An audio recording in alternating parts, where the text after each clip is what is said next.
Every team, every topic, everywhere. This is Believe.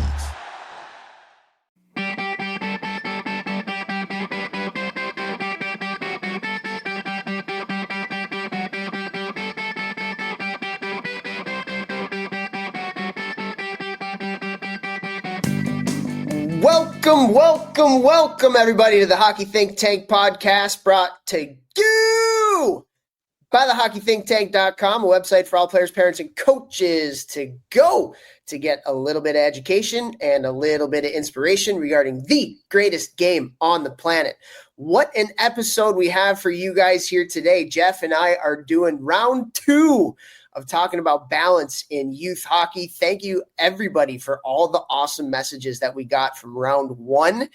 If you haven't listened to that one yet, go back and listen to that one. We had a lot of fun with that, where we talked about, the balance of winning versus development, talked about the balance between the AAA model versus the community model, hard coaching versus soft coaching, structure versus letting kids play, and we talk a lot about, hey, there's a lot of gray area. It doesn't have to be so far one way or so far the other way, and there's pros and cons to a lot of different things we think about in hockey. And so thank you for all the messages. We got so many messages this past week on that. So really appreciate it. We'll go for round 2 here today. Vex, before we do get over to that, let's bring you in here, the talent. How we doing, brother? Great, man. Had a pretty cool day yesterday. One of my buddies, guy who works with me anytime he's in town, Kyron Williams, not my usual clientele, but an NFL player, just signed a big ticket deal.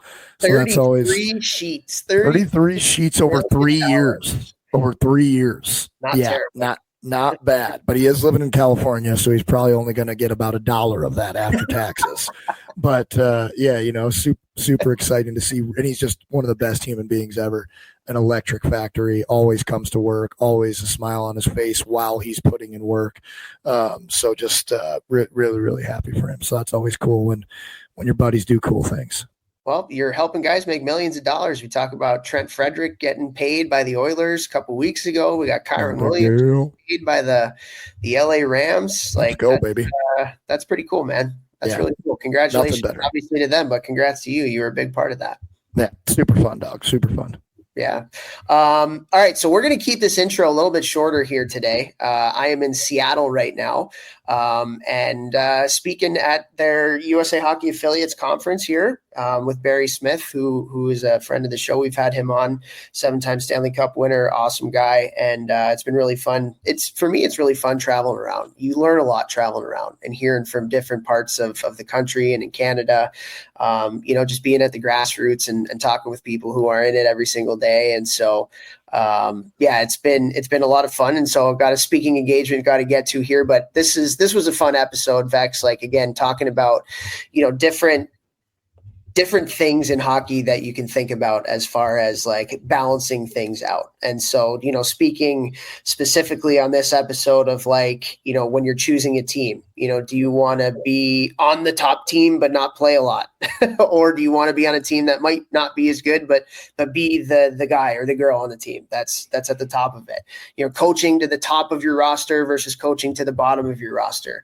The environment that you create as a coach, is it more fun or is it more challenging? And kind of meeting somewhere in the middle on all those things and talking about the pros and cons and the different just kind of outlooks on those stuff. But it was really cool. Again, like I said, getting messages from so many different people, because these are things that parents and coaches and people in youth hockey are pulling their hair out about sometimes. And so hopefully we can just provide some perspective for you guys that can help you in formulating your plans or making decisions, whatever it may be. And we had a lot of fun with this one too. Yeah. I mean, I love these talks here, because it's something that I think every sport needs to be talking about, these types of things, and especially in hockey. And with all of the feedback that we got on the first half, I think people are going to love the second half here too. Yeah, 100%. And again, very, very grateful to everybody who has reached out. I do want to say one thing real quick before we do get over to the people that we need to thank. And that is, hey guys, this Hockey Think Tank community thing that Vex and I have done, and the Hockey Think Tank has done, just wait. In the next week or two, we are going to announce something that is going to absolutely blow this thing out of the water. Woo! The Hockey Think Tank is going to the moon. This community that we've created, I think it's going to have the ability to change the game, like legitimately change the game. And with that, I'm really excited. And it's like a week or two away from going public. It's something that we've been working on for, oh my God, a long time now. I don't even know. But, we have over 170 people in our Hockey Think Tank community right now. I think it's going to double, in next month, based on what we're going to come out with, and hopefully even more than that. And I'm looking forward to that. So just a little teaser, guys. So be on the lookout for that in the next couple of weeks, eh? Hockey Think Tank worldwide. I'd. Okay. All right. We got some people to thank before we get over to this episode here. First, want to thank our title sponsor, icehockeysystems.com, the best website out there for all your coaching education needs. They got thousands of drills at your disposal. They got whiteboard explanations from really, really high-level hockey people, the ability to go in and draw your drills up and create a library for yourself. We have teamed up with them to do an associations platform where you can actually get this for your entire youth hockey organization. And it's actually really cool. When I travel around, like, some people know me from the Hockey Think Tank, but there's also people that know me from Ice Hockey Systems. Like, they're like, oh, this hockey, they know me more for that because I'm on that website so much. We have such a great partnership with them. So go to icehockeysystems.com today, look up that associations platform and get this for your entire organization. Jeffrey, go. Get it, or else you're dead to us. I want to say thank you to Train Heroic. You guys know Train Heroic's the amazing platform that has allowed me to work with tens of thousands of hockey players worldwide. This year alone, I'm going to be working with multiple junior teams in multiple countries, as well as NCAA Division I, Division III, midget teams, youth teams doing at-home workouts. If you're a team or organization that wants quality training at a hilariously affordable price, reach out to me. I'll talk to you about how it works, the whole system. Train Heroic has made it all so easy and has really, really allowed me to really impact way, way more hockey players. So I cannot thank them enough. If you got questions, just reach out to Daddy. Oh my God. Who is your daddy and what does he do? If you know that movie, we're friends. Yeah, we are friends. Kindergarten Cop. Or you're old and you were born when we were. Yeah, that's true. Well, not me. I'm 39. To's 40. Yeah, for the next couple of weeks. Anyways, so also want to thank Helios Hockey. So Helios Hockey is a sensor that you put in your shoulder pad, gives you real-time data, real-time feedback on your play. Right now, we are in the middle of a building back to hockey where on Instagram, you can tag me, you can tag Helios Hockey for a chance to win some cool prizes from Helios. And I'm working out every day and posting some pictures out of it with my Helios. It's giving me some real-time data and feedback wearing that sensor, which is really, really cool because you can use it off of the ice too. And it's been really neat to see a bunch of kids that have been working out with me via Instagram. And so Helios Hockey, just an unbelievable partner. Thank you guys so much for what you do for the youth hockey world. Again, it's a sensor that puts gives you data and feedback on your everything from your stride length, stride mechanics, gives you some videos to help with those things, and your hustle score, which all these youth hockey players love. But the kicker on this one is the video, man. We just did a 10 questions. We did a 10-minute hit with JP Buckley with Helios Hockey for one of our short shifts Friday face-off episodes. I can't remember if it was short shifts or Friday face-offs, but we went and he talked about Helios and the video part of it, because it goes straight to your video, whatever you're using. It connects with your iPhone, your iPad, your camera, live barn, whatever it may be, and you get your shifts cut up for you directly after the game. So it's just an unbelievable tool, guys. HeliosHockey.com. Go there today. Use the coupon code ThinkTank, one word. Get 20% off your 12-month or 24-month subscription. So HeliosHockey.com today. Also want to thank Crossbar, the best website out there if you're running a youth organization to help streamline your operations. Unbelievable website design, the ability to go in and do your scheduling, financial tools and reporting. It's got facility management reporting, great communication app scheduling. Like, guys, this is like the best product out there in youth hockey. So go to crossbar.org today and check that out. And then lastly, want to thank all of our amazing listeners. We love you guys so much. If you can for us, and go to your podcast app, whether it's on your phone, on iTunes, Apple Podcasts, Google Play, Spotify, we're everywhere, and just interact with our podcast, that would be great. Whether it's shooting us a rating or review, leaving us a comment, downloading us, subscribing to what we do, just goes a long way to helping us on our mission and making the hockey world a better place. So we appreciate you guys so much. We had a lot of fun with this podcast episode. So without further ado, here's Vex and I with round 2 of the Balance in Youth Hockey. All right, here we go. Part two of trying to find some balance in the yin and the yang of youth hockey. I am here in beautiful New Jersey. The room I am in right now, the air conditioning is not working, so I will be sweating my absolute bag off for however long we go today, but excited. Vex, ready to rock and roll, man? Yeah, baby, let's get it. I love this one. All right, cool. So again, last week we did, winning versus development and kind of the yin and the yang there. Last week we did structure versus letting them play. We did AAA model versus community model. We did kind of like hard coaching, quote unquote, hard coaching versus soft skills and coaching. And we got some great ones throughout the bat signal on social media. And thank you guys, everybody who reached out with some stuff. So we're going to talk about a few of them here today. And the first one, Vex, and I think this is a really, really useful one that a lot of parents are wondering about. And that is, do I want my kid to be like the best player on like a not as good team, or do I want them to be kind of like an average or bottom player on like a really good team? And so I get, the question I get the most is like, what should I look for when I'm helping my kid choose the team, that they want to be on? And so this, I think, is a very valid one for a lot of families out there. So what are your thoughts on that? Like playing on like the best team and being kind of like an okay player, or playing on a not as good team and being like the top dog?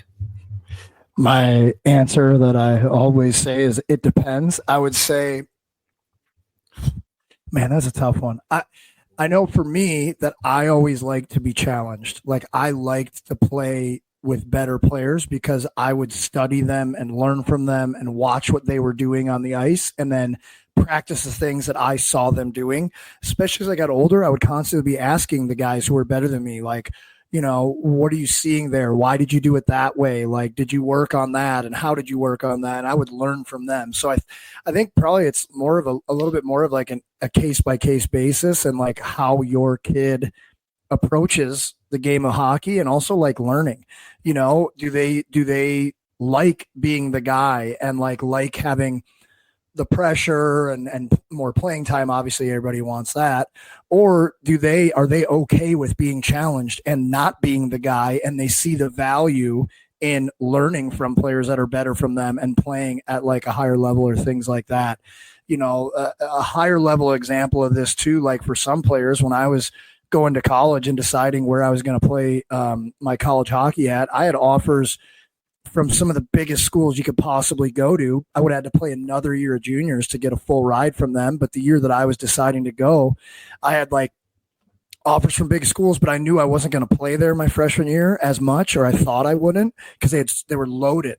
And Western Michigan offered me, and like I went and visited. It felt right, but I knew in my heart that, okay, if I go to this school looking at who they have in the lineup, they're not very good right now. I'm going to play a ton, and I wanted that for my own development, which is why I chose Western Michigan over bigger name schools who also offered me. So for me, it's a case-by-case basis, and it kind of depends on the personality of the player, I would say. Yeah, this is It Depends podcast episode. This one and the last one. That's why we're doing it, is because a lot of it depends. But I do love how you said, you got to know your kid first and what your kid can handle and can't handle. As to everything, I think there's benefits and pros and cons to both. What I will say, and I always say this whenever parents ask me about like choosing a team, it all depends on the coach. Like it legit all depends on the coach. And so how that coach divvies up ice time, I think is extremely, extremely important, because your kid might be at the bottom to start the year, but if they play a regular shift and they're getting opportunities to play special teams and all that kind of stuff, and they can work their way up, that's a lot more appealing to having a coach where your kid's going to sit on the bench for most of the year. And for all the parents out there is literally nothing. There is zero that kills a kid's confidence more than not getting any playing time.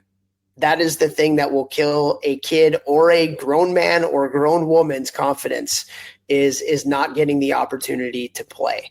And so to achieve your dreams, to make the next level, whatever it may be, you have to have confidence. And so like a lot of it does depend on the coach and how they divvy up their playing time. And that's why I think you need to really do a lot of research on whoever the coach is that you're looking to put your kid at to be able to do that. Now there's other things to talk about too. So like there is a lot of value in playing against better players. That's why we have AAA hockey, because you're competing against better players all the time. However, at the same time, when you think about being the guy or being the girl, when it comes to like confidence, and I'll go so far as saying swagger, like being the top dog on a team, that does a lot for mentality and confidence. And I'll never forget, and I posted this on social media, and maybe I'll do it again as this podcast comes out, but Scotty Bartlett, who is an NHL registered agent, he's got the big dogs like Cale Makar, underneath his umbrella. And when he came to our Hockey Think Tank conference years ago when we did it, one of the things he said is like that mindset of like being the top dog, like that is something that translates from level to level to level to level to level. And so like having that top dog mentality, that could be something really, really good too. And so again, everything like this is on a spectrum. Like if you're the top dog, but all the other players on your team can't skate, like you're not going to get better, in practice. Or to the completely other end, like if you're, on the best team in the country, God forbid I have a conversation with any parent that doesn't tell me what, their ranking is for their kid's team. If you're on the top team, but you're getting 3 shifts a game, the practice doesn't even matter because the kid's confidence is going to be killed. And so trying to find, by doing your research, especially on the coach, especially on the program, and how they divvy up ice time, how they go about developing. Is it just the top players that they care about, or do they develop, the whole, do you have to earn it, or are they going to cater to the top parents who, when their kids aren't playing well, they're still not going to go down to the 3rd or 4th line? I think those are very important questions to be had in these kinds of things. So what are your thoughts on those things there? I totally agree. And as you're talking there too, I think, if we rewind even further than even that decision, I think the most important thing in this and anything with hockey or life or business or anything is like getting your child to understand that no matter what situation they're in, it's up to them to make the most out of the situation. There's not enough of that messaging in the world. There's not enough of that messaging in hockey. There's not enough of that messaging in school. It's up to you, little Johnny, if you're playing a lot or if you're not playing a lot. Well, what can we do so that we maximize this time that you have with this team? What can we do to maximize your learning, your growth, all of those things? And remember, it's always on you, whether you're playing a lot or you're not playing a lot. You have to find a way to get better if this is something that you want, because it will not be given to you. And I think that message, maybe there was a little bit more of that when we were younger. And I think now with all the organizations where you can just change organizations every year and you got all these teams to choose from now, I think maybe a little bit of that has been lost because people just leave and go somewhere else if they're not happy or whatever, versus looking inward and being taught and mentored. It's up to you to find a way if this is what you want. And if you don't want it, you're not going to work for it. You're definitely not getting it. I think probably if we rewind and that becomes the first message, and then we go into, okay, now let's decide where you're going to be. And again, remember, it's up to you to make the best out of that situation. I think that's probably even something that we should definitely have touched on too. I love that. Can we rewind that? Can you rewind that, flip and reverse it? That was so good, man. And you're right. Like, again, we're even talking about things we got to focus on the things that we can control. The more that we can teach kids to focus on the things that they can control. I actually had a conversation with like a really successful entrepreneur the other day. And that was like, I kind of asked him like, why are you so successful? It's like, I don't care about the things I can't control. It does not matter to me. I never think about those things. I only think about the things that I have control over. And so, yeah, that's good. And then even as you're talking, dude, like, again, we've been very big proponents of the community model in Minnesota, and we've talked about all the stats. That might be honestly one of the reasons why that model is so good, is because you can't leave. or it's a lot, I should say it's a lot harder to leave. You're playing for your town. You're playing for your district. If you don't like what's going on, then you got to go in and you got to make some changes as a parent. If your kid's not getting ice time, well, too bad. He's not going anywhere else, or she's not going anywhere else. They're just going to have to work a lot harder. You're playing for something bigger than yourself. I never put that puzzle piece together, but I wonder if like that might be a part of it. Dude, right when you said it, that made me think of that. I was like, wow, honestly, that's probably a pretty big part. That's on, because it's a no option mentality, a zero option. There's no other options. You have zero options here. It's up to you to make this work. You have to make this work. You have to find a way, or else you're done. You know, you're not going to move on. And you know, it's like what's that? My dad, my mom or dad, somebody, probably grandpa, shit or get off the pot. You know, like it's what you have to do. You have to find a way. You can't go anywhere else. So. Yeah, you're probably right, honestly. What is it? If it is to be, it's up to me. Isn't that something grandma always said to you? All the time. Yes, I literally, when I visited her last week, I told her how she changed my life, my hockey career, my life, my everything, literally because of those little notes that she used to leave me. And I said, like, you might be, those little things might be one of the biggest reasons that I had success in hockey. And I know that sounds crazy, but like because it changes everything you do. If you hack your subconscious mind with things like that, you make better decisions daily. Oh, should I shoot the pucks tonight or not? Oh, should I eat the vegetable or should I order fries? Should I go do that workout or should I skip today? You know, and once you hack your subconscious mind to make better decisions because you know it's what you need to do to achieve the things that you have set out to achieve, everything changes for you. Yeah, it's all about little choices, man. Day-to-day micro choices. And the more you can stack wins on making those right choices, the more it's going to become subconscious to you, where you're going to make those choices without even having to think about it. And at the beginning, you are like, it's going to take some willpower. It's going to take some thought. It's going to take some, ability to say no to the bad and say good to the yes. And so, yeah, I love that, man. So hopefully we did that one justice. It kind of took a right turn there, but again, like I think there's pros and cons to both, as in everything that we're talking about in this episode and the last one. And so hopefully we've given you some stuff to chew on as you're trying to figure out what team your kid wants to play on. So, and this also, it relates to like playing AA versus AAA too, or AAA to juniors, right? Like when you're moving up levels, or like B to A, anything. Do you want to be like the guy on the B team, or do you want to be like the lower guy on the A team? Like, again, like this is all encompassing for levels and ages and all that stuff. Who's the coach, man? That's the biggest thing. Nobody does selling better than Shopify. Shopify is the home of the #1 checkout on the planet. And the not-so-secret secret, with Shop Pay that boosts conversions up to 50%, meaning way less carts go abandoned and way more sales going through. So if you're into growing your business, your commerce platform better be ready to sell wherever your customers are scrolling or strolling. On the web, in your store, in their feed, and everywhere in between. Businesses that sell more, sell on Shopify. Upgrade your business and get the same checkout that Skims uses. Sign up for your $1 per month trial period for 3 months at shopify.com/Westwood1, all lowercase. Go to shopify.com/Westwood1 to upgrade your selling today. Shopify.com/Westwood1. Look at him, eating whatever he wants, never gaining a pound. While I'm stuck with the boring special and can't lose an ounce. How's your lunch, man? Amazing. Yours? So good. Oh, I'm so happy for you. Cool, buddy.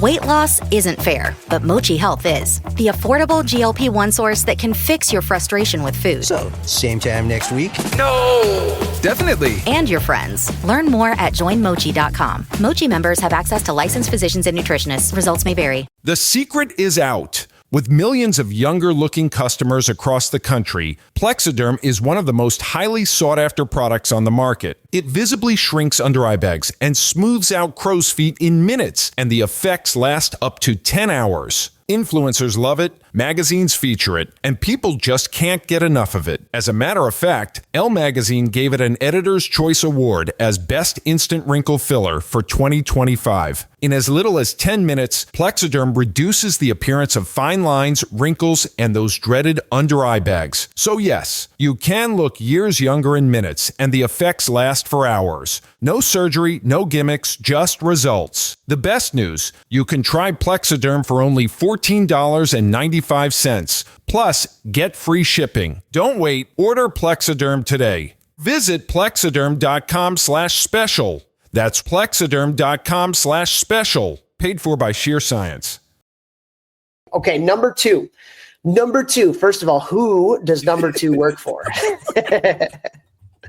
Thank you. Okay. Bold. Number two.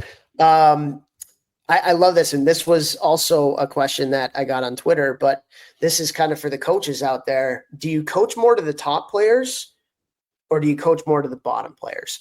And so what we mean by that is when you're designing an environment for practice, are you going to make it really challenging that suits the better players more, where maybe the players on the bottom, they're struggling a lot and they got to catch up, right? Versus like, do we keep it comfortable so the lower players are gaining some confidence? Maybe the top players aren't getting challenged as much, and you know what I mean? So like, are you somebody that likes to coach more one way where we're challenging, coach to the top, or comfortable, coach to the bottom first? Go. Honestly, again, I'd say what's the age, but I'd probably say as a rule of thumb for me, I actually would try to go a little bit more in the middle. But what I would do is the players who weren't getting the skill that we're looking to be working on, I would have them regress it a little bit. And the players who are past that, who I would need to do more to challenge them, I would just individually tell them, hey, I want you to do this in this drill. I want you to add this little wrinkle, because I think it's a lot easier to make the drill. Like, let's say your team is split 50-50. 50% you need to coach down, 50% you need to coach up. I think it's easier for the sake of a team practice to go down and then tell the better players to add the wrinkle that makes the skill more challenging, which would be the higher level. But if you coach the higher level and then you got all the 50% below, they can't do it at all, and they're drill killing. Well, if they're drill killing because it's too advanced, that ruins your practice. So I think if you think of it, for me, if I think of it from that level, okay, I'll go a little bit regressed, but then every player that's getting it, I'm going to go up to them or have my assistant coach watch for those guys, or if we already know who's going to do it better, say, hey, okay, you're going to add this in when you were doing this, you're going to add this in, whether it's, adding a little pump fake or a wrinkle or a shoulder jab, whatever you're going to do to make that a little bit harder. And then the players who are the 50% down, as they get it, once they start to get it and they're doing well, then you can tell them, okay, now you're going to add that wrinkle also. I think from a team, if it's a team practice, I think that's probably the easiest way to go, where you're not just having pucks explode and now nobody's getting anything out of the practice. Well, I don't know. I have to imagine that this is something that you think about in the gym, because there's yes. That's got to be a big thing in the gym. So how do you go about thinking about that off the ice? Yeah, pretty much what I said. Like, I'll go with the easier one and I'll say, okay, you guys, you're going to do it this way. But you guys, like, because, the max I'll have in the gym is 20 to 24. And I know everybody in there very well. Every guy who trains me in the off season comes 4 days a week, every single week, with the same group at the same time, because they're all grouped by age and skill level. And so I know who's, a springy guy and who's a strength guy, or who's this or who's that. And so I literally will just go, okay, you're doing it this way. You guys are doing it this way. And then I'll just kind of split them up in the gym. So it's easier for the coach's eye for me to watch the regression guys who are all together and the progression guys who are all together, and then can say, okay, hey, you got it now. You go over to that side. But something that I also preface with almost every time that we're doing things where I have to split the group because of a skill discrepancy is I say, hey, You do what I'm saying and you do it until you get great at it, and then you progress. Everyone's at a different place in time right now. Remember, more is not better, better is better. So you don't get to progress until you do it correctly how I want it, because that's what's going to make you better. And then we move on to adding the next layer of it. But if you go right to the next layer and you suck at it, we're not helping you get better, and we're not building that base from which then we progress on.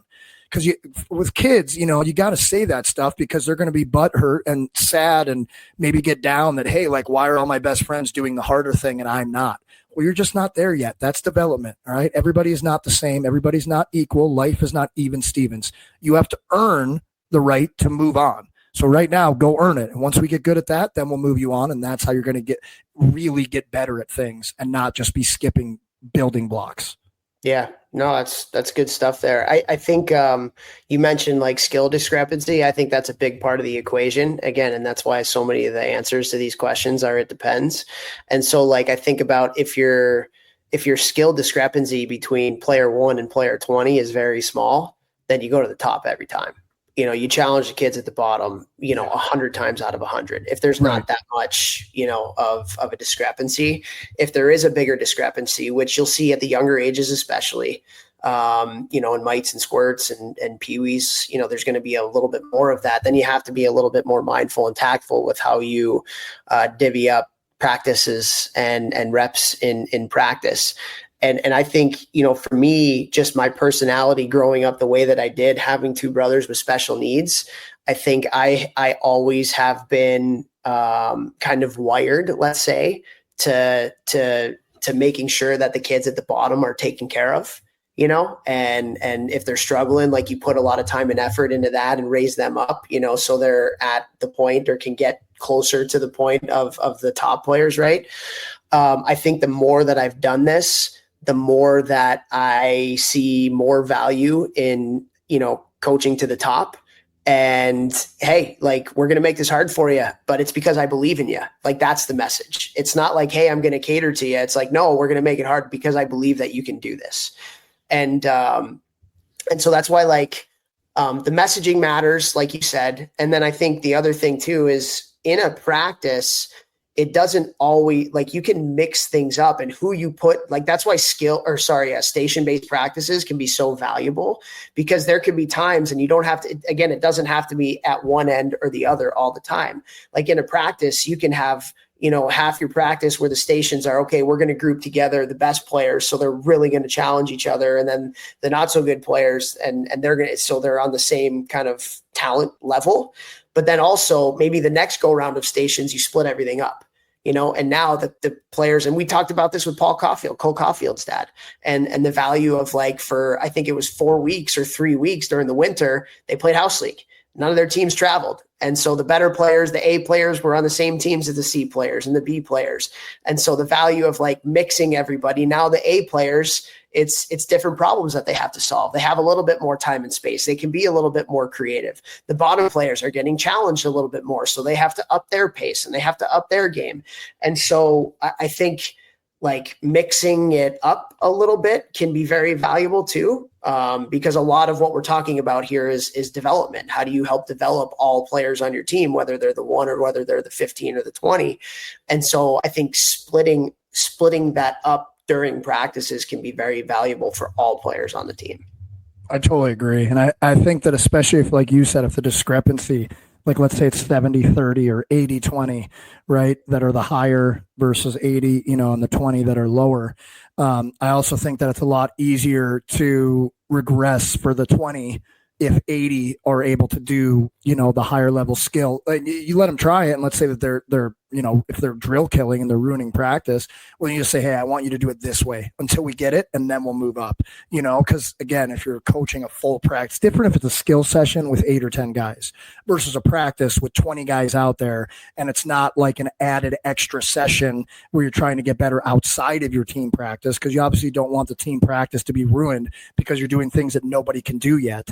So I think it's probably easier, like you're saying here, if you go to the top end and then you just have the 20% be like, hey, I want you to do it this way first. And then once you're confident and comfortable, then we'll do it this way. Love it. 100%, man. All right. That's question number 2. There we go. Question number, Trace. trois. I think trois, ou deux, trois is the French 3. Yes, I would believe you're correct. And then what is the German one? I just know it from Cool Runnings. Eins, zwei, drei. Yeah, and they go like this. They don't do this. They do a thumb when they count 3. Well, that's not too uncommon. Well, if you ask most people in America, I feel like they go like this. Whoa. Yeah. What? One, you two, hit a three. pinky 3? I do the pinky 3. Yeah. I do. So if you're listening to this on a podcast, you probably have no idea what we're doing. But we're talking about 3s and which fingers you put up for 3. So I go pinky, ring, and middle finger. Jeff goes pointer, middle finger, ring. And you're saying the Germans in that movie, they go thumb, pointer. All Germans do that. Not just the bobsledders. Yeah, I think Austrians do that too. I like it. Anyway, let's get to number 3. Who does number 3 work for? So this is, again, okay, we're going to talk about environments as a coach that we're creating with our players, where on the one side, on the fully at the 0, it's all fun. It's all fun and games. We play games all day. There's not a lot of accountability. We just make it fun and that's it. And then on the other side, we're making it hard. It's really, really challenging. It's taxing mentally, physically. It's just we're going to make it very, very difficult. And so again, Vex, let's get your point of view on this. On one very extreme side, fun, no accountability, not a lot of teaching, everything's positive vibes. The other one is challenging, hard, accountability every day. Let's hear your thoughts on the dynamic between the two. Well, I mean, I think you got to read the room. I think when we were younger, coaches had a coaching style, and that was it. They weren't, and not everybody, but I think it was a lot of, this is my coaching style, you adapt to me. I think a better way of doing that is you still have your own coaching style, but everything's psychology. Coaching is psychology. It's who's in front of me. How do they best learn things? How do they best uptake things quicker? Like how do I get them to want to come back? All those types of things. And that's why I think coaching is an art and not a science. I think it's way more of an art than a science because there's feel, there's personality, there's, reading, there's some days where a group will come in the gym. I was just talking to my intern and my new assistant coach, Jackson, here about the differences and why we do different things, different days that might vary from the plan. And it's literally how the guys walk in the room. When they're walking in the gym, what's their body language? When they're talking to me saying, what's up? How do they look? Do they have a lot of energy? Like what's going on? And so for me, I think having plans is always great, but at the same time, I think the art of coaching is being able to read the room and know what the players need based off of your plan and how you're going to execute it. I know it sounds kind of like a gray area, but I think that's where the art is versus the science. 100%, dude. And like I remember coaching, especially at Cornell, where the academics are a little bit more rigorous than some other places. And there'd be days where we would just see the guy's eyes. Like we had a practice plan and we'd see the guy's eyes coming in and we kind of knew it was an exam type of week where a lot of stuff was getting done. And it always seemed to happen for every class, like within the same couple of days in college. And so like we'd go back into our coach's room and say, we got to throw out this plan. Like we're going to have a fun day. This is a fun day today. We want them to not have to think. They've been thinking a lot. They probably didn't get a lot of sleep because they're studying or whatever. And so we're going to do that. So that reading the room piece, I think is great. I think that's great. And I think to kind of go further, one of the sayings that I've been saying a lot lately is 2 things can be true at the same time. Like 2 things can be true at the same time. And I think for a lot of these that we're talking about, 2 can be true at the same time. However, I think for this one, it really hammers in, like, why can't it be fun and challenging? It should be both all the time, And for me, like, it's not fun unless it's challenging most of the time. There are times where I don't want to have a coach around, like, and let's just whatever, but like, I love competing. Like to me, competing is fun. And if you can create an environment where competitiveness is fun, you play a lot of games, you play a lot of battle games, there's a lot of one-on-one type stuff. Like that's what kids love to do. Like that's what they enjoy in hockey. And so, creating an environment where you have both, I think is good. And again, it goes back to the messaging too. Like, as a coach, making sure that you're upfront and saying that from the beginning of the year, hey, this is going to be challenging, but the challenge is going to be fun, and this is why I'm challenging you. Like, I'm a big believer in making things hard for kids, but you have to tell them why you're making it hard. Like, I'm going to, and I always do this too. Like, when I do my preseason talks with the players, it's always, hey, would you guys rather it be really easy, or would you rather me challenge you a lot and rather it be hard? And all of them are going to say what? They're all going to say, well, maybe not like in house league, but like when you get to the higher levels, AA, AAA, high school, whatever it may be, they're going to say, no, coach, like, I want you to challenge me. Because they all know at that point that's how you're going to get better. And so, yeah, I think the messaging is important. I think the why is important. I think challenging kids outside their comfort zone is extremely important. We don't do enough of that nowadays. We have to teach kids to be resilient and fail and learn from it and guide them through those things. But you can do that by having fun. Like, it's by failing, making it hard and failing, like through a competition or whatever it may be. It lessens the sting a little bit of failing. So I don't know. I feel like I'm talking in circles right now. So I'm gonna give it back to you. What are your thoughts on that, man? No, I mean, again, it's like I always talk about. I think the best and the quickest way that I have found to get players back on track or to buy in is to ask them what their goals are. Just ask them what their goals are, and then say, are you working at a level that you'll reach your goals with your attention to detail right now? Are you? So for me, like, asking them, do you want me to help you get better? Do you want me to make this as hard as I can, or whatever words you're going to use, right? To get them to want to do the more intense, the harder, all of that stuff. Just ask them, because immediately it's like, I've heard this for 17 years of running my business. What do you say to my kid in that gym? Because he comes home and he eats vegetables. I've been trying to get him to eat vegetables for 15 years, and he refuses. He's in the gym with you for a week, and he comes home and he asks for broccoli. It's I'm asking them, what are your goals? Okay, yeah. Do you like hockey enough to eat broccoli? Okay, so it's massively important to find a way to get them to buy into their own development. If it's always, coach, do it this because I said so, versus the player thinking, I'm going to do this as hard as I can with as much detail as I can because I know that this is going to help me get closer to my goals, you are completely changing the type of practice that player is going to get, the type of workout, the type of whatever session it is, because they're doing it for them. They're not doing it for you, the coach.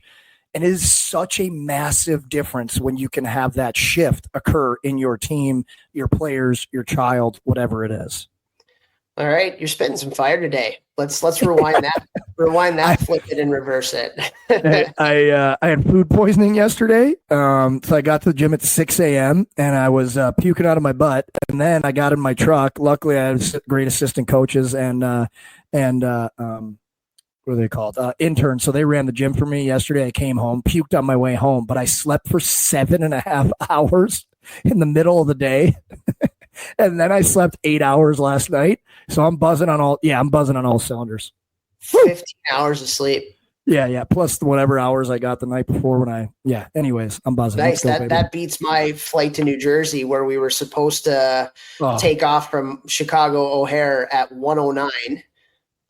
There was air traffic control issues in New Jersey. And so we didn't get on the plane until 3:30. So that's 2.5 hours. Then we were on the plane grounded in Chicago from 3:30 until 9:30 p.m. You sat on the plane for 6 hours? 3 kids, 8 and under as well. And the kids were actually great. Like, I couldn't believe how good they were. But yeah, there was the flight attendants got timed out, and then we had to refuel. And then it was, and you just sat in the seat for 6 hours on the plane? Grounded for 6 hours, and then we had a 2-hour flight after that. So we were really 8 hours. God. And then add on top of that 2.5 hours at the airport of delays. Dude, So that's why I don't fly. I do not fly. I will drive everywhere. I don't care. Okay. Wow. it's usually So not sorry. like that. It's Yeah. usually a lot Oh, better. But for God. whatever reason, yeah, that was a tough one. But okay, well, good, man. Like fun and challenging. For me, it's one and the same, and having the messages be that.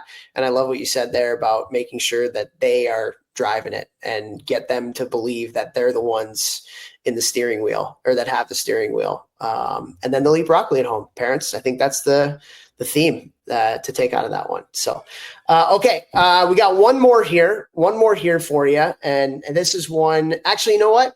We have two more. But the first one that we'll do, because the second one, we've talked about it enough, but people always want to hear about it. But this one is like the value of games versus the value of practices when it comes to development. On the one side, kids should play 85 games a year, which is what we're seeing more and more nowadays. On the complete other extreme side of the spectrum, we play no games. You only get, development and practice. That's the most important thing. As always, we'll probably meet somewhere in the middle, probably shading one side to the other. But when it comes to development in practice versus game ratio, Jeffrey Lavecchio, give us your thoughts. I would say it definitely depends on age. I think anything below like 13 should be way higher practice to game ratio. I also think that in as many cases as possible, the game should be in town. I'm zooming out to 10,000 instead of looking at just this because I'm also thinking about holistic total development. If when the players are younger, you spend less money throughout the season. More players can play longer, like we always talk about. So you're going to get more players developing because you just have a bigger player pool, like you always talk about. You also are going to have some extra ancillary income to hire a nutritionist or a sports psychologist or a strength coach or this or that, or you can afford to play another sport, which is going to make you a better hockey player in the long run. So I think at the younger ages, I think more practice to game ratio, because I think you're getting way more touches. Like you're getting way more out of practice when you're young versus playing, especially like 8, 9, 10, even 11 probably, because you're really not doing that much in the game. So I think way more practice to game ratio, you're going to get way more work. And then the things that I said was saving money, and then you can either use those things to find other ways to get better at sports, hockey, and life, or your family just saves money and you can play hockey next year versus having to quit because it costs so much. So I think for me at those younger ages, definitely. At the older ages, I just think that, you've got to find the right balance. What is that right balance? I don't know, but I'll tell you, I definitely don't think that it's playing over 60 games in a year for a kid who's 14 and up. Like 60 games to me is too many, especially at those ages when they're growing. If you're going out of town all the time, it means you're missing school. It means you're not sleeping as much. It means you're having to miss training and workouts, and those things are super important.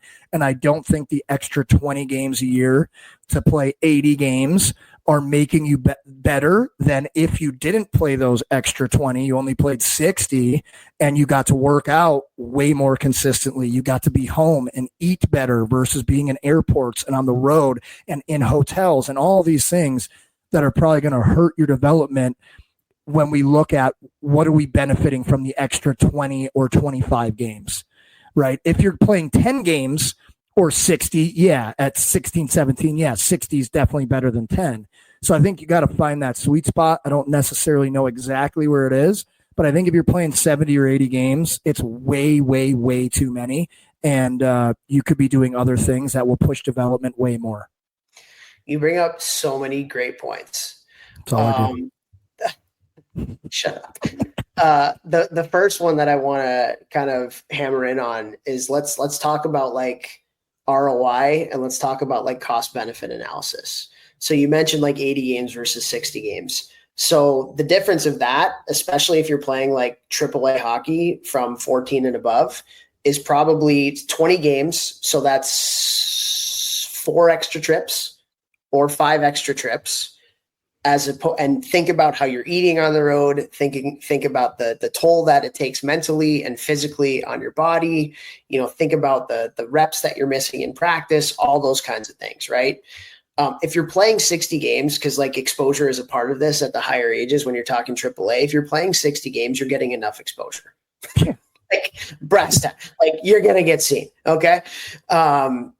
So think about, even if it's 70 games or if it's 72 games, like that's 3 weekends away that you probably don't need to take, where you could be doing things that could make you so much better physically, mentally, whatever. Right. So like, I love like the cost benefit analysis that you so eloquently kind of talked about there. But I think that's a big deal. And I know Vex is a strength coach, guys. So this is like his bread and butter, but like, I believe in this too, as a non-strength coach. Traveling takes a freaking toll, because also if you're traveling, you're gone potentially Thursday through Sunday, maybe Friday through Sunday. And also you're going to have shit practice on Monday, or you're not going to practice on Monday. You're going to get the day off because you just played 4 games in 3 days, in the last 3. And, then instead of a good gym session and a good practice on Monday and potentially the Thursday before that, like there's a lot that you're not doing by doing the travel and the games. And I do think that is a part of this too, dude, is like, there's a difference between home games and travel games. There's a really, really big difference there on the load that these 14-year-olds or below or above, these are kids we're talking about, especially the ones going through puberty and need to sleep and need to hydrate and need to eat well more than anybody else, So like that, what you're not getting versus what you're getting, there's a big difference there. I think that's a great point that you made. There's a massive difference. And at these ages, these kids only play games on the weekend, or 90% of their games are on the weekend. You can take such an advantage with that schedule. When you get to USHL, you're going to play some midweek games. When you get to college, it's more on the weekends. That's why college players work out way harder than major junior players, because a lot of major junior teams play midweek games, so they can't work out the same, which is why I dummied every single major junior kid at Boston camp from a standpoint of being in shape, being prepared, all of those things, and why I got more preseason games than first and second rounders, because I went in there and blew the doors off of camp. And yeah, maybe those guys were a little bit more skilled than me, but in the pro game, especially when you're running into a camp, if they can't keep up with the pace because they're out of shape and things like that, those types of things matter. And so when you're 13 to 18 and you're not in juniors yet and you're only playing on the weekend, you should be working out minimum 3 days a week. I think 4. Now, if you take those 4 extra trips, let's say you had those weekends off, you only played 60 games, or you just had the weekends off at home. You could work out Monday, Tuesday, Wednesday, Thursday. You could take Friday off, have fun, go out with your friends, be an actual kid, be a normal human being. Saturday, mid-afternoon, you could have a team workout. Sunday, day off, you're back in the gym on Monday. But like Toph said, if you had to leave town on Thursday, you're missing Thursday's workout. You don't get Saturday's workout, and you probably have Monday off too, especially at the end of the season. So you're missing 3 workouts where you could have gotten 3 more. And we're saying the ROI on those extra 20 games is negligible, probably hurting you because of all the reasons that Toph said. So now you're a net benefit every weekend that you don't play those extra 20 games. And it's so massive. Like it's so massive at that age where because the extra 20 games aren't helping you be a better hockey player, but extra skill sessions, 3 extra workouts for those 5 weeks, meaning you can get 15 more workouts. Even if you got 10 more workouts, that's massive. And then you multiply that over 13-year-old year, 14-year-old year, 15, 16. It makes such a big difference. And I mean, I see it. I literally see it. The difference in my guys who stay working out all season long versus guys who come to me and they've never worked out in season, it is hilarious, the difference. And I've been doing this so long that I can see the guys who are better than the guys who did what I'm talking about versus the guys who instead of working out would go and do another skating session. And I see over time when they get to 18, 20, 22, the difference. And it is massive, guys. It is really, really massive. 100%. 100%. Nobody does selling better than Shopify. Shopify is the home of the #1 checkout on the planet. And the not-so-secret, with Shop Pay that boosts conversions up to 50%, meaning way less carts go abandoned and way more sales going through. So if you're into growing your business, your commerce platform better be ready to sell wherever your customers are scrolling or strolling. On the web, in your store, in their feed, and everywhere in between. Businesses that sell more sell on Shopify. Upgrade your business and get the same checkout that Skims uses. Sign up for your $1 per month trial period for 3 months at shopify.com/Westwood1, all lowercase. Go to shopify.com/Westwood1 to upgrade your selling today. Shopify.com/Westwood1. Most people don't realize how much of their personal information is being bought and sold every day. Data brokers are making billions pulling details about you from public records and the internet, then packaging and selling it, usually without your consent. That's how your information lands in the hands of scammers, spammers, even stalkers. It's why you get endless robocalls and why ads seem to follow you everywhere. That's where Aura comes in. Aura actively removes your data from broker sites and keeps it off. They also instantly alert you if your information shows up in a breach or on the dark web. But Aura goes beyond data protection. With one app, you get a VPN, antivirus, password manager, spam call protection, dark web monitoring, and even up to $5 million in identity theft insurance, all backed by 24/7 US-based fraud support. Other companies might just sell credit monitoring or just a VPN. Aura gives you all of it together at the same price competitors charge for just one service. Start your free trial today at aura.com/secure. Protect yourself now at aura.com/secure. The secret is out. With millions of younger-looking customers across the country, Plexiderm is one of the most highly sought-after products on the market. It visibly shrinks under eye bags and smooths out crow's feet in minutes, and the effects last up to 10 hours. Influencers love it, magazines feature it, and people just can't get enough of it. As a matter of fact, Elle Magazine gave it an Editor's Choice Award as Best Instant Wrinkle Filler for 2025. In as little as 10 minutes, Plexiderm reduces the appearance of fine lines, wrinkles, and those dreaded under-eye bags. So yes, you can look years younger in minutes, and the effects last for hours. No surgery, no gimmicks, just results. The best news, you can try Plexiderm for only $14.95. Plus, get free shipping. Don't wait. Order Plexiderm today. Visit plexiderm.com/special. That's plexiderm.com/special. Paid for by Sheer Science. Let's talk about now how you get better. And that's with reps, right? That's with the reps. And so, USA Hockey, they did this whole thing however many years ago, and where they actually tracked reps in practices versus tracked reps in games, as far as puck touches, battles, all that kind of stuff. And I can't remember what the actual numbers were, but it was, let's just say, very, very, very, very, very, very, very statistically significant how much more you're getting out of reps, puck touches, battles in practices versus games. You think about how much the puck is on your stick in a practice versus how much your puck is on a stick in games. Talk about how many engagements with other teammates in battles and races and things like that in practices versus in games. And yes, you are getting better in games in different capacities, right? The game is a teacher as well. We are not saying that. Again, this is the whole value of this podcast, is trying to give you kind of all different sides of the equation on these types of things. But you're getting better in practices by reps and by touches. So, let's just go with the 60-80, how many less practices are you having? And how many less reps are you then getting? And again, it's that cost benefit analysis, opportunity costs.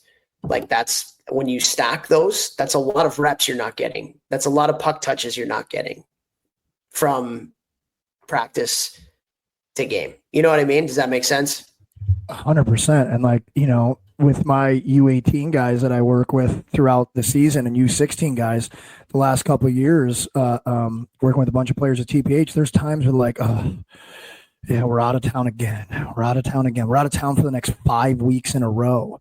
And like at that age, you should be chomping at the bit to play.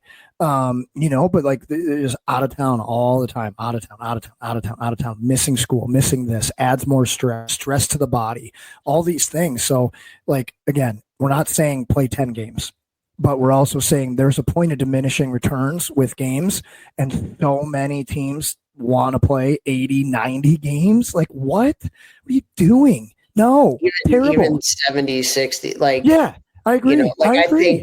I think, and again, let's caveat this. There's a very big difference between, home games or games in your town and games that you travel. I think that there's a distinction there.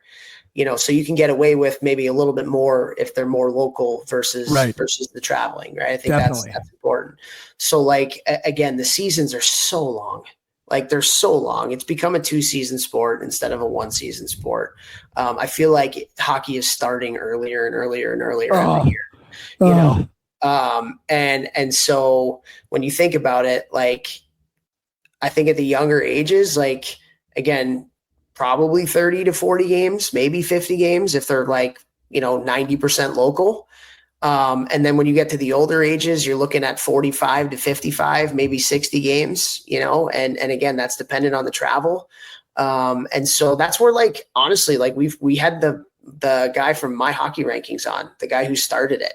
That's where My Hockey Rankings can be very valuable, because I think when you think about games, it's so much better to think about it with quality over quantity.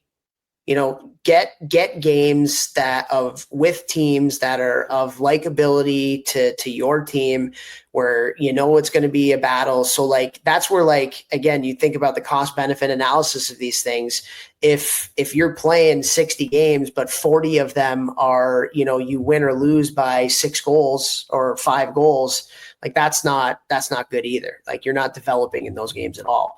And so just looking at this from a whole, and I love how you said it, like looking at it from like a holistic point of view, that's a great way to do it. And so like the game, but I do think we need to talk, like, games are fun. We are not saying don't play games. Like, that's what you live for. But I think part of the point of that, Vex, you just made is like, when you play less, they're a little bit more meaningful. And when they're a little bit more meaningful, you're probably even going to develop more in those games than you would. And just like, if you're playing 70 games, it's like, it's just another game, there's not going to get up for it. So like, how much are you really playing with intention when it's like that? And talk to players in the NHL, man. Like, they're not at 100 every game. It's I just had that conversation today with one of my NHL guys, and we were talking about how I think it's so much easier for goalies to play in the NHL than it is for players, because players have to think about all of these different things, and goalies have to stop the puck. Not taking away anything from goalies. Not taking away anything. Yeah, not taking anything away from goalies, but like, as a player, you got to worry about quite a few more things. But a great example of that is college hockey. We went in the USHL. You and I played 60 games preseason, then 60 games, and then playoffs. College, I played, you played like 5 because you're in the Ivy League. I played like 36, 37, 40 maybe. Every single game is an all-out war, because you lose those 20 games, and you're only playing on the weekend, so it's like you're chomping at the bit. You are ready to go. The games are so intense. They're unbelievable. The pace is faster than pro hockey. College hockey pace is way faster than pro hockey as far as skating goes, because everybody's just ready to freaking go, and we only get 35 of these all year long, plus playoffs. So it's a perfect example of what you're talking about right now. And the little kids' bodies aren't even able to be up for that many games. It's not possible. So you're also looking at overexerting yourself. You're not going to be able to gain weight. You're not going to be able to gain strength because you're overexerting. You're winding up with more overuse injuries. Travel also plays a role in that. So, it's I know people want to make money, but like, are you in the game to help the kids as much as you can, or why are you in the game? 100%, man. And actually, we should say that, like, I'll pump your tires here, Vex, but Brett Beebe reached out to me last week, and he was talking with Milan Lucic, who was in camp with you in Boston, and he remembered you. Like, you played just the preseason, you were only there for a couple years, but he remembered you based on how much you killed the strength tests. Like, this guy was a freaking animal. He killed the strength tests, and probably got a lot closer to making the big club because of the mentality you brought and because of the condition that you were in going into camp. And so, and this is what, 20 years later, 15, 20 years later, where Milan Lucic, who, won the cup in Boston, he's a legend out that way, like remembers Vex, who never played an NHL game, because of what we're talking about right now and how important this, like this kind of thing can help you. And again, it's a competitive advantage here. Like, let's think about this from like a competitive standpoint. If you're a kid or you're a parent that has a kid that wants to play at the highest levels, it would be a competitive advantage for your kid to not play as many games and focus on these things that we're talking about, because everybody else is doing it the other way. Because everybody else, to be honest with you, everybody pretty much knows. Like probably 80% of people know that kids are playing way too much games, but they feel like they have to because that's what the parents want and exposure and blah, blah, blah, blah, blah, blah, blah, blah, blah. Just not reality. Like if you want your kid to get exposure, they got to be good. You want your kid to get to the next level, they got to be good. So how do you make them good? That's the most important thing. And taking a little bit off of the craziness of what we're seeing of how many games and putting that into things that will actually make them better and make them good. Like, think about that. So like the program directors that are listening to this, the parents that are listening to this, like we're here trying to help. Like this is the why. So if you're a program director, and you feel like you have crazy parents who want to play 1 million games for exposure, send them this last 10 minutes or whatever it's been. If you're a parent, that has a coach that wants to travel 1 million times and all that, like send the coach this. Maybe it won't change anything, but at least it'll put, something in their head of like, okay, this is how you develop kids, And so anyway, that's the whole point of this podcast that we're doing here today is to go through these kinds of things. Love it. Love it. Okay. So the last one that we were going to do, which actually I don't think we need to do because we've done like entire short shifts episodes. And I feel like we talk about this all the time. And that's like early specialization versus playing multiple sports. Should we just say play multiple sports as long as you can? Go back to our short shifts episode or Friday face off on this. I think we've done a couple, we've had strength coaches on and all this kind of like play multiple sports, guys. There's so many different reasons why it's important. It's going to make you a better hockey player. It's going to decrease the amount of burnout mentally. It's going to decrease the amount of overuse injuries. And so, it depends is certainly a thing that it's been the theme of the last 2 episodes because people mature physically at much different rates. People mature emotionally and mentally at much different rates. So it's not a one size fits all kind of thing. But play multiple sports as long as you can, guys. You think about Mason West. He's going back to play first-round draft pick, the Chicago Blackhawks, and he's going back to play, at Edina because he's the star quarterback on the football team. And so he's, going back to play football, and then he's going to go to Fargo in the USHL when he's done with his high school football season. Just another kind of story about that. But play multiple sports. And just one caveat to that, like let's say that you don't do the 2 or 3 or 4 summer tournaments that you've been doing, and your player plays another sport. Not only are they getting better because of the other sport, they're getting time off the ice, but you could use all that money you saved from those tournaments, and you could get a skills coach to work 1-on-1 or 4-on-1 with him and some of his buddies once a week, once every 2 weeks. And you're probably getting way more out of that than those 4 summer cash tournaments that you think scouts are actually watching your kid at, which they're not. So you're going to get more out of it in multiples by not doing that, right? So, again, any individualized questions, you can always reach out to me and ask my opinion. Not saying it's gold, but like obviously I've helped a lot of players develop, and so have Toph. So reach out to us for more individualized questions on these things, and we can help guide you and how we would do it with our own kids. 100%, dude. All right. Well, good stuff today. This is part 2, part dos, part 1, 2, 3, Island. Yes. I went to my house after Cool Runnings. Eating ice cream with the enemy. All right, guys. Have great weeks. Reach out to us with any comments, concerns, all that good stuff. And happy getting close to the end of the summer, everybody. Let's go, baby.